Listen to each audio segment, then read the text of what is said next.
台东县政府前一站接到通报，讲有民众伫东河乡的新昌海边啊，看到一只已经死的海龟。县政府是表示讲，今年到达有11只死亡海龟的通报，去年规档是有44只。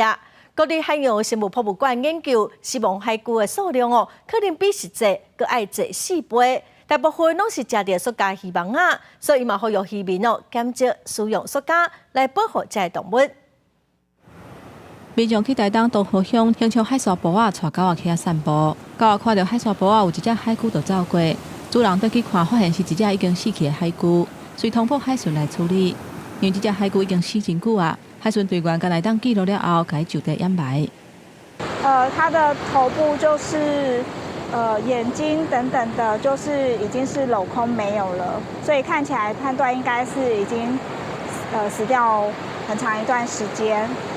台东县府统计，这只死去的海龟是今年的第11只。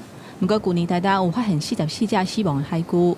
国立海洋生物博物馆去年解剖研究国内25只死亡的海龟，上主要死亡的原因是无细致去食到渔业用的锁啊、甲塑胶粒啊。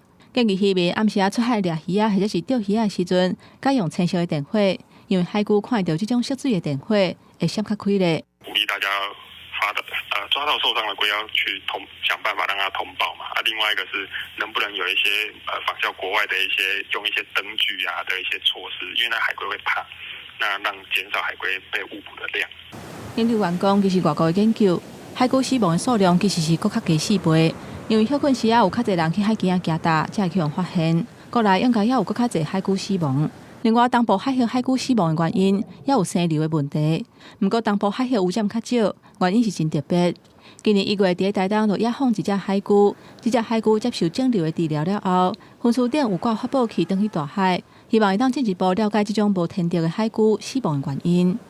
记者综合报道。